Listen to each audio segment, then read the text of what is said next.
You're listening to the How to Talk to Girls podcast with your dating coach, Trip, from tripadvice.com. Do you struggle with getting girls to like you? Well, you're going to learn step-by-step how to talk to girls to create deep connections and meet the woman of your dreams. Here's your host, me, Trip.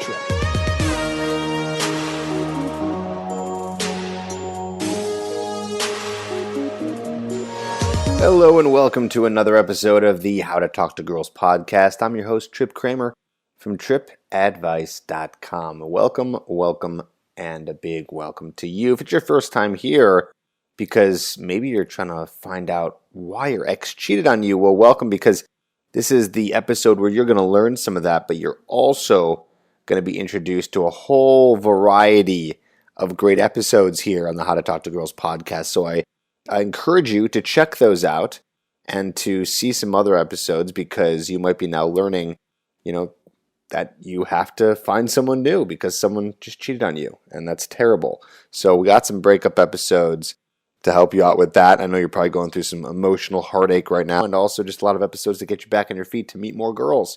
And if you're also new here, don't forget you can always get my program called Hooked at getherhooked.com, which teaches you steps A to Z, how to be the guy that can attract all kinds of women, the woman that you desire, and give you the entire system on how to do it, and all the techniques included. So check that out at getherhooked.com. Now, some updates here over in TripAdvice land. As you know, we've been putting out episodes bi-weekly at this point.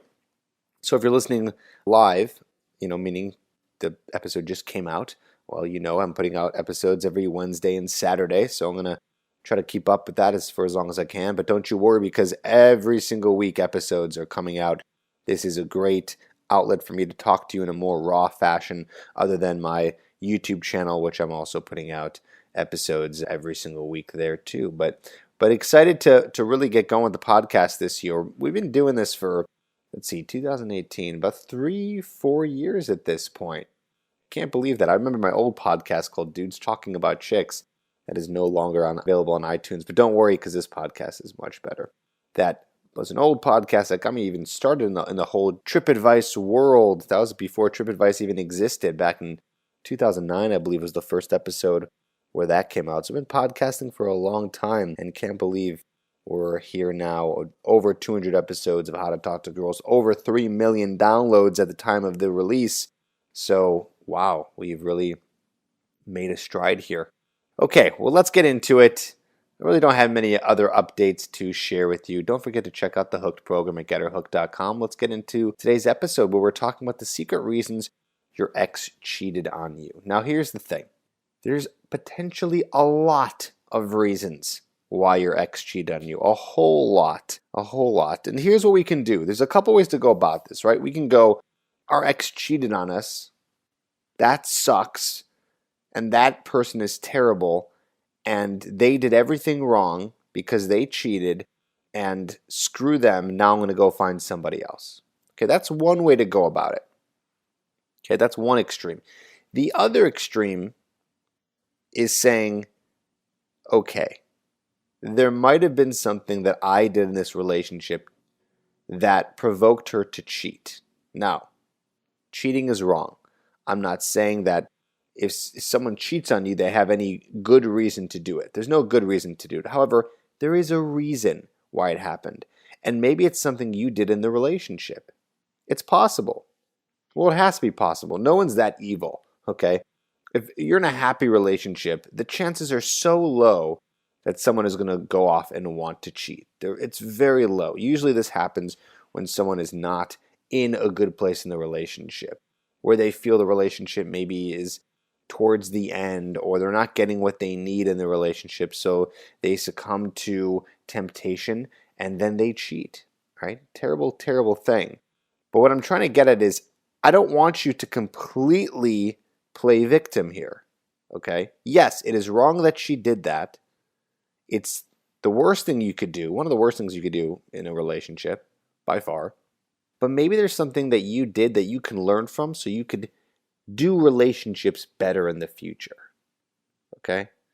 Maybe you acted very jealous all the time. Maybe you were very needy with her all the time. Maybe you were suffocating her. Maybe you were doing something kind of abusive. I'm not going to go into super specifics here because I'm going to just call some of these out and you're going to know what I'm talking about because you might be like, wait a second, maybe that was me. Maybe you let the sex life die. Maybe you weren't as intimate with her as you think. Maybe you're not speaking her love language.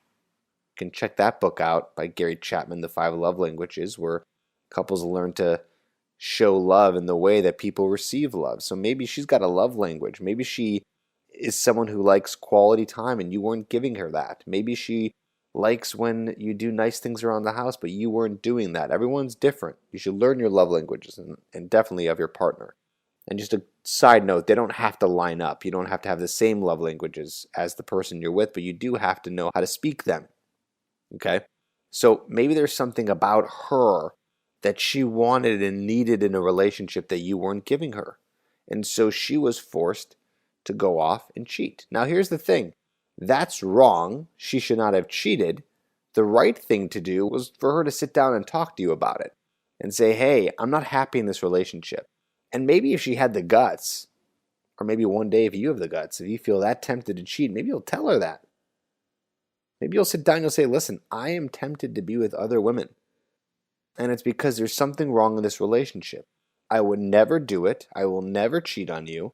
I will never even think about it. Well, technically, I guess you're telling her that you're thinking about it, but you're saying you never think about actually doing it, but you feel the temptation and allure towards other women because you're not feeling the love and the respect in this relationship. I wish she would have done that for you if you were listening to this and figuring out why she cheated on you.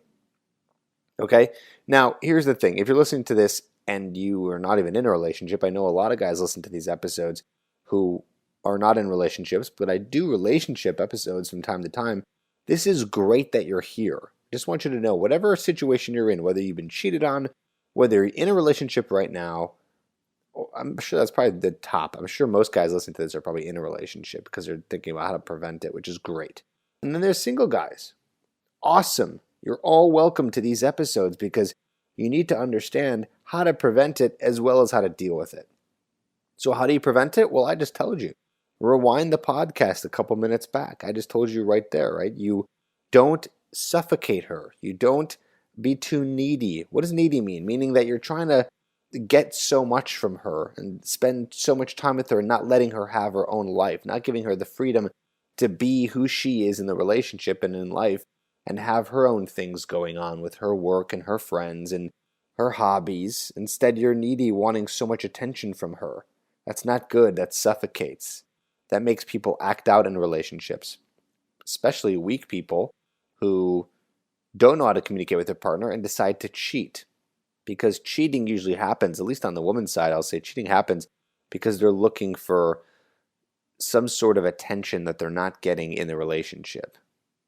So other ways of prevention, like I said, are learning the 5 love languages.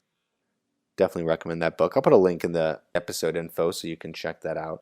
But yeah, prevention's huge. Okay? Prevention's huge. I'm trying to think of any other reasons at the top of my head that maybe she cheated on you, but you got to really dive in deep because you're going to know better than I will. If you're completely shocked, which should be rare, I just can't see someone saying, I have no idea why she cheated. I have no idea. I am perfect. Everything is perfect. I'd say maybe 1 out of 1,000 times that's going to happen where the guy is completely oblivious and he really did just date someone who just kind of sucks. Who just kind of sucks and gave up a long time ago in the relationship for whatever reason while you were trying really hard. Or maybe, in that small chance, she just met someone else that was that amazing. But that's so rare. When a woman cheats, she'll meet someone amazing, but only if, and I put quotes amazing, usually it's just another guy who makes her feel good about herself in that moment. But usually that's only happening, again, if there's something wrong in the relationship, which always boils down to some form of communication. Really, really communicating to your partner when something's going wrong in the relationship. I'm not talking about just sitting there and dumping all your problems on her, but really saying like, hey, this is making me uncomfortable. Now, here's the thing. There are times when there's going to be things that you want to be vulnerable about, that are not necessary to bring up with your partner. These are things that you want to talk to your friends about.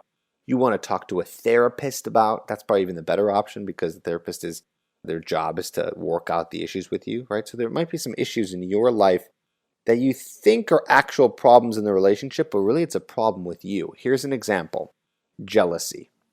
Okay? So you might say to yourself, I really don't like that, my girlfriend Jennifer is hanging out with her best friend, Aaron, all the time, right? Jennifer's hanging out with her good buddy Aaron, who's a male. Okay?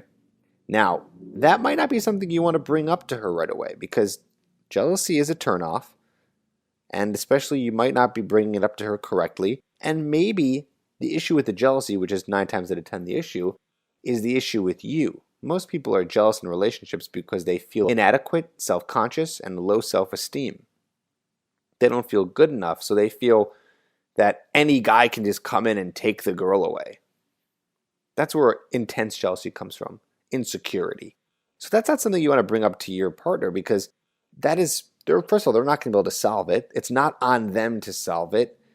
It's going to be more of an annoyance than anything, and that's something you should be bringing up to a therapist, where if it does have to result in a conversation with her, where maybe she is doing something that you think is kind of inappropriate, maybe she's always touching him and all over him, or something that's really bad, you can be talking to your therapist about it before you bring it up to her. So that's just a really good tip for you, okay? Just to remember that, while it's okay to tell your girlfriend the emotions that you feel or vulnerabilities, I'd be careful to what those things actually are, because sometimes if you're showing a weakness like that, that could actually turn her off. Okay, maybe that's a time for another episode. We can go into that, but a big example of that is jealousy, right? Something you may not want to bring up to them right away. Maybe talk that out with someone first to see if it's something that maybe you can solve before you bring it up to them. Plus, not showing you're jealous, by the way, can actually turn your partner on even more, because they're going to see how confident you are and how secure you are in who you are as a person, that you're not going to feel those jealous moments. Now, I want to be careful here and let you know that it's still okay to bring up emotional things with your partner. It's normal. You're a guy. You have emotions. That's okay. Maybe something at work made you sad. Maybe it made you anxious. But, really, I would just be cautious to bring those things up consistently, because if you're having consistent problems in your life, again, it's not up to your partner to solve it. It's up to you to solve it. So it could look like more of a weakness and an issue, and become more of a burden on the relationship than it has to be.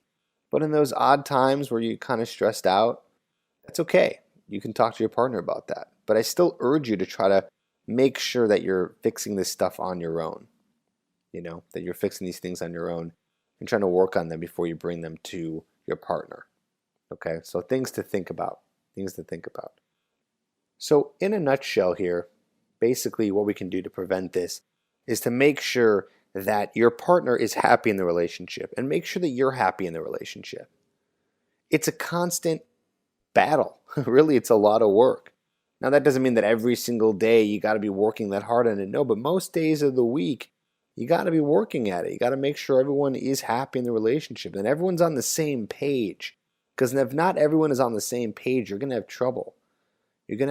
Make sure that you guys are in this relationship for the right reasons, for the healthy reasons. Make sure that you guys do share the same values, which is what keeps a relationship going. That you guys enjoy your time together. That you're keeping up the emotional intimacy and the sexual intimacy. I think you know what sexual intimacy means, but for emotional intimacy, that means spending time together and talking to each other and spending quality time.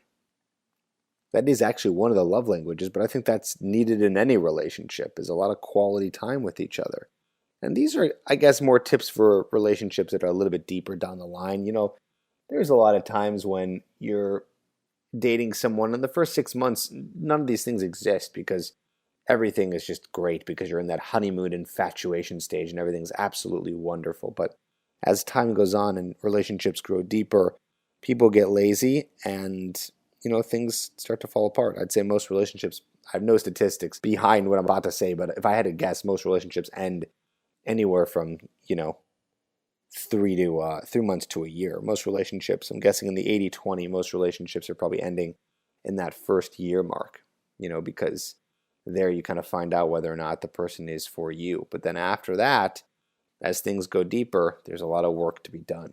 So this one is short but sweet. Hopefully it helped you out here. And don't forget, if you're new here, check out some other episodes to help you get to the point where you're meeting girls who are quality, who are not going to do this to you, and to learn how to be the man that can attract women so you don't have these issues in the future. And don't forget to check out my program called Hooked at GetHerHooked.com, where you learn steps A to Z, how to get women completely addicted to you. And there are ways and techniques to do that. And you'll never have to deal with this cheating nonsense ever again. Check it out, GetHerHooked.com. I'll see you on the next episode.